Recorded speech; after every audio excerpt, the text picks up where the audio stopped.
The basic method that we are using here, the first step is always going to be to write the balanced equation. We need to figure out what the products are of the reaction, write the complete balanced equation. Once we have the balanced equation, convert whatever information we are given to moles. That's always going to be our first step. If it's not in moles to begin with, we need to convert it to moles. Once it's in moles, we're going to use the mole ratio from the balanced equation to convert from moles of compound A, whatever we start with, to moles of the compound we're trying to find an answer about.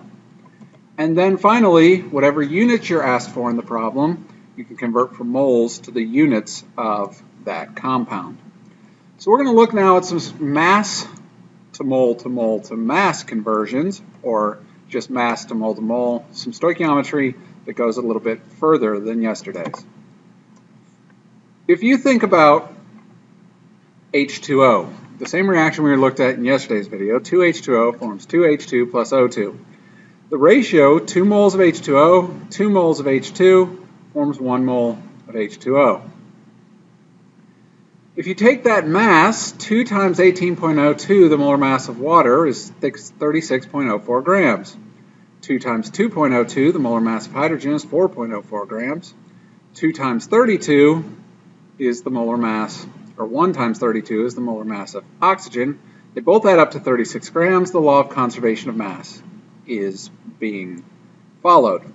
So we can go from grams down here up to moles, convert to any of the other moles, and then work our way back to grams. And that'll be our most common conversion, because when we're in the lab, we're generally going to be working in grams, because that's what the balance will tell us.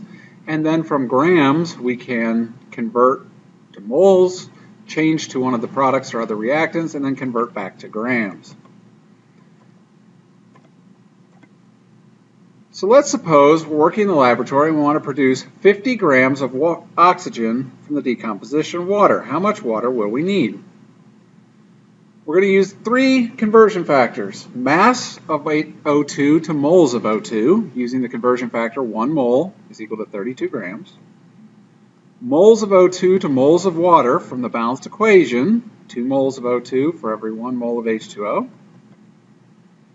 And then moles of H2O to the mass of H2O, 1 mole is 18.02 grams. So it'll look like this. We'll start with our 50 grams of O2. We'll want to get rid of grams, so grams goes on the bottom, 1 mole of O2 goes on the top.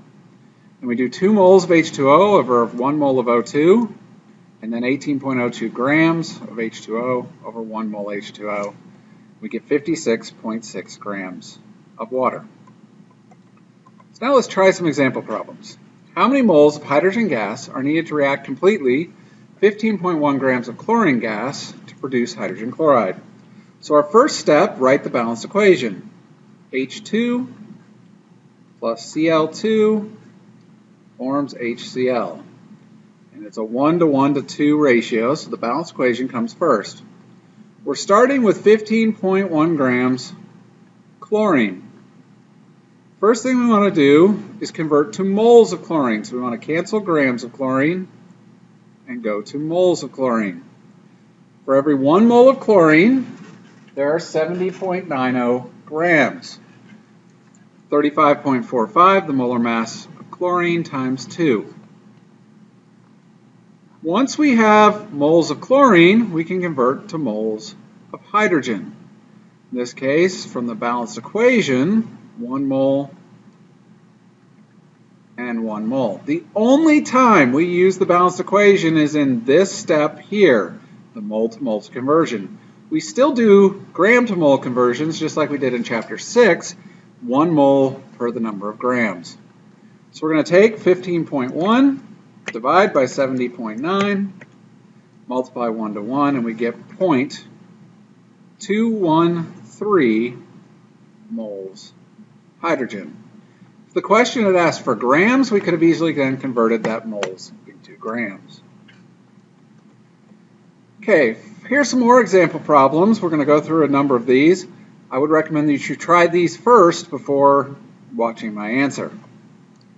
So this next one, how many grams of oxygen gas are needed to react with 16.2 moles of hydrogen gas to produce water?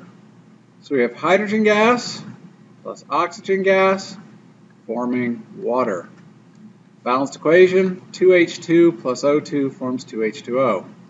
We're starting with 16.2 moles of hydrogen. We're already in moles. So we don't need to convert to moles because we're already in moles. So we need to convert from moles of hydrogen to moles of our product, our answer, which is oxygen. Put in the numbers from the balanced equation, 1 and 2. Now we're at moles of oxygen. Our answer needs to be in grams of oxygen. So we're going to put grams over moles. 1 mole, 32 grams, because oxygen is diatomic. So we'll do 16.2 divided by 2, and then that times 32. Keep 3 significant figures, 259 grams of oxygen. In the next problem, how many grams of calcium oxide are produced when 36.5 grams of calcium reacts completely with oxygen? So calcium plus oxygen forms calcium oxide. Balance the equation. We need a 2 here and a 2 here. We're starting with 36.5 grams calcium. So the first thing we have to do, always, is if it's not in moles to begin with, we must convert it to moles. So 1 mole of calcium, the molar mass of calcium, 40.08. Then we can go moles to moles. So moles of calcium oxide, since our answer needs to be calcium oxide, moles of calcium, in this case, from the balanced equation, 2 and 2. And then we want grams. So 1 mole calcium oxide, calcium 40.08, oxygen 16, so this is 56.08 grams. So 36.5 divided by 40.08 times 2 divided by 2, and then times 56.08. 3 significant figures, 51.1 grams calcium oxide. How many grams of aluminum are required to produce 410 grams of aluminum oxide through the reaction with oxygen? So we have a combustion reaction here, also a synthesis reaction.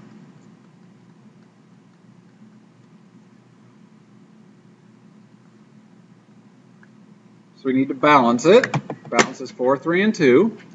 We're starting with 410 grams of aluminum oxide. The first step is to convert that to moles. So 1 mole aluminum oxide. Aluminum, which is 26.98 times 2 plus 3 oxygens, 16 times 3, gives us a total molar mass of 101.96 grams. Now we can go from moles of aluminum oxide to our answer, which is aluminum. So this is a 4:2 ratio from the balanced equation. And then we want to go to grams of aluminum.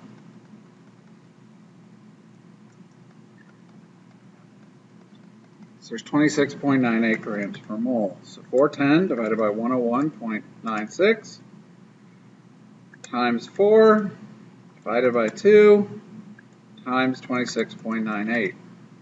We get 2 significant figures, 220 grams of aluminum. Mathematically, the answer came out to 216.98, but we're going to round that to 2 significant figures because 410 had 2 significant figures, and it'll be 220 grams. Okay, one more problem. How many grams of solid iodine are produced by the decomposition of hydrogen iodide gas? So Hi forms H2 plus I2, decomposition reaction. We're starting with 25.4 grams of Hi. We need to go to moles first. 1 mole Hi. Iodine, 126.90. hydrogen 1.01, so the total will be 127.91. Now we need to go to moles of iodine. So there's 1 mole iodine for every 2 moles HI. And then we need to go to grams of iodine. 1 mole iodine, 126.90 times 2, so 253.8 grams iodine.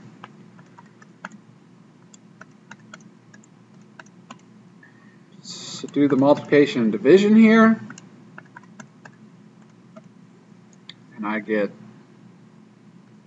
25.2 grams of iodine. So these are our mass-to-mass stoichiometry conversions. Remember the basic steps here. Convert whatever units you're given to moles, then use the balanced equation to do the mole-to-mole ratio, then convert back to whatever units you need, and before you do any of that, the first step has to be balancing the equation.